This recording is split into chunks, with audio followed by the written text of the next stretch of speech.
इसमें 6 trigonometric ratio लिखे थे। साइन होता है, साइन का अपोजिट कॉसेक होता है, कॉस होता है, कॉस का अपोजिट सेक होता है, टेन होता है, टेन का अपोजिट कॉट होता है। इसको हम सबसे पहले ये सीखेंगे साइन थीटा जो है तो किसका रेशियो हुआ करता है, परपेंडिकुलर और हाइपोटेनस का। कॉस किसका रेशियो होता है, बेस और हाइपोटेनस का। टेन किसका होता है, परपेंडिकुलर और बेस का। फिर कॉसेक थीटा जो साइन का अपोजिट है, हमको पता है cosec theta equal to 1/sin theta पड़े होंगे, तो इसको रेसिप्रोकल कर दो। कॉस का अपोजिट क्या होता है तो देख लो सेक, इसको कर लो हाइपोटेनस अपॉन बेस। और टेन का अपोजिट क्या होता है, cos, cot, base upon perpendicular. इसको याद करने के लिए शॉर्टकट तरीका पद्धति नॉर्मल होने के तरीके से ये साइन की वैल्यू होती थी, ये कॉस की, ये टेन की। ये फर्स्ट कॉन्सेप्ट। सेकंड कॉन्सेप्ट क्या सीखे थे 10th में, कुछ special value sine, cos, tan और इनके अपोजिट जो कॉसेक होते हैं, कॉस का अपोजिट सेक होता है और कॉट का, टेन का अपोजिट कॉट होता है। इन सबकी वैल्यू 0 डिग्री, 30 पे, 45 डिग्री पे, 50 डिग्री पे, 90 डिग्री पे वैल्यू देते हैं। कई तरीके से इन वैल्यू को सॉल्व कराया भी गया, ठीक है। याद रखोगे साइन 0 की वैल्यू 0 होती है, 30 की वैल्यू 1/2 होती है, 45 की वैल्यू 1/2, साइन 50 की वैल्यू √3/2, साइन 90 की वैल्यू 1। क्यों इधर ध्यान देना है, बात कितना करना है, बताइए रहा है। देखो cos 0 की केवल साइन की वैल्यू याद है, इसी को उल्टा लिखो, साइन की वैल्यू क्या ये चार्ट आउट ही पड़ेगा, सब ठीक हो जाओगे। देखो इधर 1√3/2 हो जाएगी, 1/√2, 1/2 और 0। 10 की वैल्यू कैसे आती है, डिवाइड कर दो, साइन अपॉन कॉस ही तो होता है, डिवाइड कर दो। 0/0 न्यूमरेटर 0 है तो 0 ही आएगा। इधर देखो 1 2 3 4, 2 कैंसिल हो गया, इधर सेकंड फोर्थ कैंसिल हो जाता है ना, फर्स्ट थर्ड कैंसिल होता है, और फर्स्ट फोर्थ का मल्टीप्लाई होता है, सेकंड थर्ड का मल्टीप्लाई होता है। 2 कैंसिल, 1/, सेम कैंसिल हो गया, 1 आया, 2 कैंसिल, √3/1, √3 आया, 1/0, नीचे 0 का मतलब क्या, नॉट। अब बस 3 वैल्यू हमें कॉसेक की वैल्यू की जरूरत है, तो साइन का रेसिप्रोकल होता है, इसकी 1/0 कर देंगे, नॉट डिफाइन आ जाएगा, 2/1, √2/1 और 2/√3, और 1 का रेसिप्रोकल तो 1 ही होगा। सेक तो कॉस की वैल्यू 1 है तो 1 आएगा, इधर 2/√3 जाएगा, 1/√2 का √2 जाएगा, 2/1 और 1/0 क्या हो जाएगा। कॉट की वैल्यू 10 से बनाते हैं, 0 है तो 1/0 नॉट डिफाइंड, √3 हो गया, 1 हो गया, 1/√3। इधर 1 नॉट डिफाइंड क्या होता है, ठीक है, बात समझ में आई, ठीक। सेकंड कॉन्सेप्ट तो यही था 10th में। थर्ड कॉन्सेप्ट में क्या देखे थे, ट्रिग्नोमेट्रिक आइडेंटिटी को देखे थे, कॉम्प्लीमेंट्री एंगल के, ठीक है यार। कन्वर्जन का कॉन्सेप्ट हमने देखा था कि साइन 90 माइनस थीटा क्या होता है, cos theta, cos 90 minus theta क्या होता है, साइन थीटा।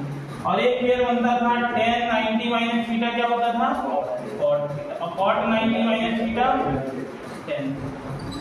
ऐसे ही cosec 90 माइनस थीटा क्या होता था, sec थीटा, और sec 90 minus theta, sec 90 minus theta क्या होता था।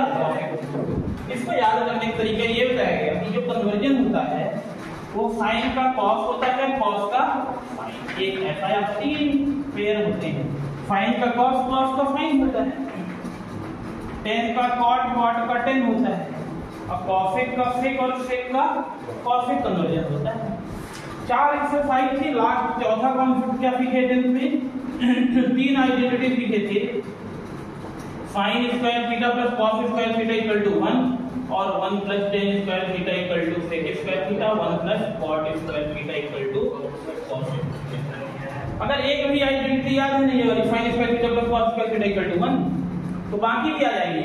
एक बार डिवाइड कर दो साइन स्क्वायर थीटा को both side, sign square theta को डिवाइड कर दो बोथ साइड, और एक बार कॉस स्क्वायर थीटा डिवाइड कर दो, दोनों आइडेंटिटी भी आ जाएंगे।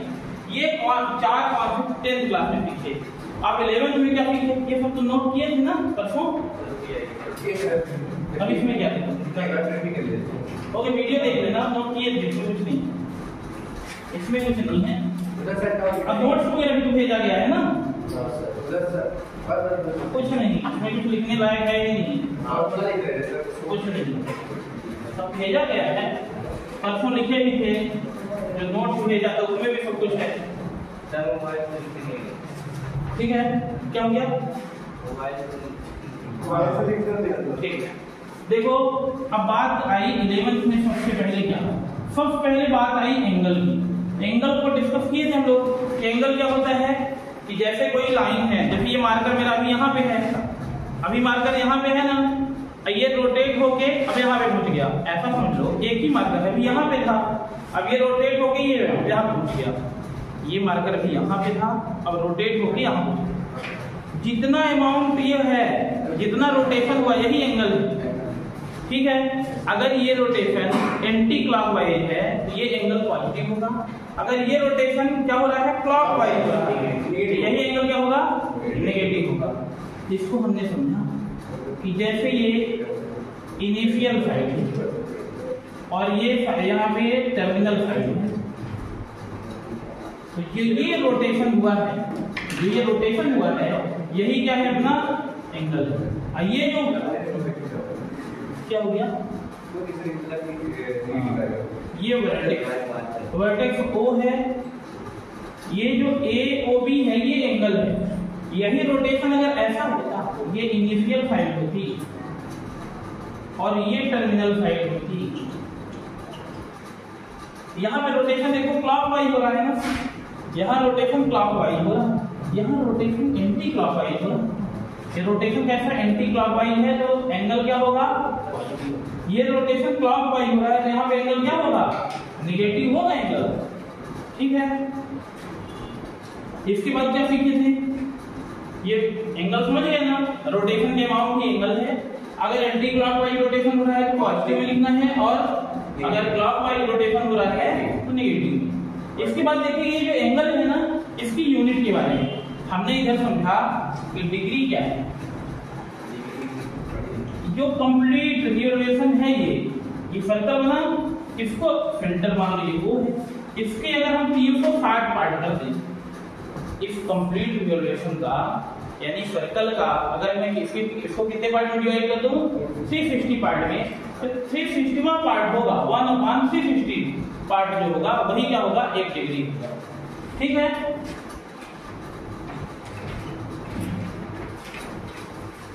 वन रिवॉल्यूशन का जो क्या होगा 360 पार्ट होगा वही क्या होगा 1 डिग्री होगा।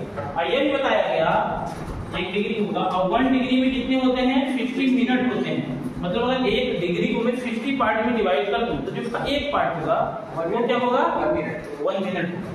क्या समझे, कंप्लीट रिवॉल्यूशन को अगर मैं 360 पार्ट में डिवाइड कर दूं तो जो उसका 1 पार्ट होगा वो 1 डिग्री होगा और 1 डिग्री को अगर मैं 50 पार्ट में डिवाइड कर दूं तो वो क्या हो जाएगा 1 मिनट हो जाएगा। ठीक है, 1 डिग्री में कितने 50 मिनट होते हैं और अगर 1 मिनट को मैं 50 पार्ट में डिवाइड कर दूं ये 1 सेकंड है ना। ठीक है, इसके बाद एक यूनिट क्या थी ये डिग्री थी और एक क्या है रेडियन। हम एंगल को डिग्री में शो कर सकते हैं या फिर रेडियन, 2 तरीके से लिख सकते हैं। रेडियन क्या हुआ करता था, हम एक 1 यूनिट का सर्कल बना लिए, ये वो है कितने यूनिट का सर्कल बनाए 1 यूनिट का। और ये आर्क की जो लेंथ है, आर्क की लेंथ अगर मैं क्या ले लेता हूँ वही 1 यूनिट ही लेता हूँ। ठीक है, 1 यूनिट ही लेता हूँ लेंथ ऑफ आर्क। ये जो एंगल बना है ना यही एंगल है क्या 1 रेडियन। ठीक है, 1 यूनिट का मैं सर्कल ड्रा किया और लेंथ ऑफ आर्क कितना लिया 1 यूनिट ही लिया, ये 1 रेडियन क्या बन गया अपना एंगल बन गया। इन डिग्री में रेडियन में क्या रिलेशन पढ़े थे, रिलेशन भी तो पढ़े थे, क्या relation between degree and radian. इसमें हमने देखा कि जो कंप्लीट रिवॉल्यूशन होता है उसको हम 360 डिग्री कहते हैं। 1 रिवॉल्यूशन कितना होता है 360 डिग्री और पाई के फॉर्म में 2 पाई। यहाँ से पाई की वैल्यू देख लो कितनी आ गई 180 डिग्री। हमें पता है कि जो ये पाई जो है ना ये रेडियन में, पाई रेडियन की वैल्यू कितनी है पाई रेडियन की वैल्यू कितनी है 180 डिग्री। तो एक रेडियन की वैल्यू क्या है बताओ, 1 रेडियन की वैल्यू क्या है, इधर पाई को का ट्रांसपोज कर लो तो 180 अपॉन पाई, ये आ गया डिग्री। 1 डिग्री की वैल्यू निकाल लो तो 180 पाई अपॉन 180 आ जाएगा, ये रेडियन में। मतलब अगर हमें रेडियन से डिग्री में जाना है तो 180 अपॉन पाई से मल्टीप्लाई कर देंगे, और डिग्री से रेडियन में जाना है ऐसे समझो कि कहाँ पे जाना है, रेडियन से अगर कहाँ पहुंचना है डिग्री में, और डिग्री से रेडियन। अगर रेडियन से डिग्री में पहुंचना है, रेडियन से डिग्री में पहुंचना है तो 180 अपॉन पाई से मल्टीप्लाई कर देंगे, और अगर डिग्री से मुझे रेडियन में जाना है तो पाई बाई 180 से मल्टीप्लाई। ठीक है। इसके बाद हमने ये देखा कि एंगल का कॉन्सेप्ट पे कि जो एंगल होता है ना वो किसके इक्वल होता है, length of arc upon radius of circle. ये फार्मूला, यानी ये कह सकते हो एंगल लेंथ ऑफ आर्क और रेडियस ये रिलेशन होता है। ठीक है, बात समझ में आई।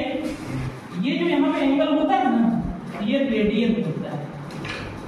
यहाँ पे डिग्री की वैल्यू लाके पुट नहीं कर देना, अगर एंगल कहीं पे गिवन भी होगा 30 डिग्री 60 डिग्री तो पहले रेडियन में चेंज करना फिर वैल्यू पुट करना। थीटा इक्वल टू क्या होता है, length of arc upon radius. ये आर यहाँ पे रेडियन है, ये क्या है लेंथ ऑफ आर्क। ठीक है, इतना सा कॉन्सेप्ट हमने 3.1 के लिए सीखा। एक्सरसाइज 3.1 के लिए इतना कॉन्सेप्ट अगर क्लियर है होगा। एक्सरसाइज के बहुत सिंपल है, एक्सरसाइज में 1% कहीं पे प्रॉब्लम होने वाली ही नहीं। कुछ डाउट हो कहीं पर पूछ सकते हो, है कोई डाउट बोलो। रेडियन जैसे सीरियल सब क्या है, रेडियन वाला क्या समझ नहीं आया, रेडियन वाला ये समझना है कि 1 यूनिट के एक सर्कल लिए, अच्छा ये कॉन्सेप्ट समझ नहीं आया, 1 यूनिट का ये सर्कल लिए, ठीक, जितना ये रेडियस है उतना ही अगर हम 1 यूनिट ही क्या ले लिए लेंथ ऑफ आर्क लिए तो यहाँ सेंटर पे बनेगा 1 रेडियन का एंगल। अगर ये भी लेंथ ऑफ आर्क हम 2 यूनिट ले लें तो क्या 2 रेडियन आएगा, 3 यूनिट ले लें 3 रेडियन एंगल बनता है। बिल्कुल। इस पर अभी ये वैल्यू वगैरह कैसे क्या है अभी 3.2 के लिए बहुत सारा कॉन्सेप्ट देखेंगे, बहुत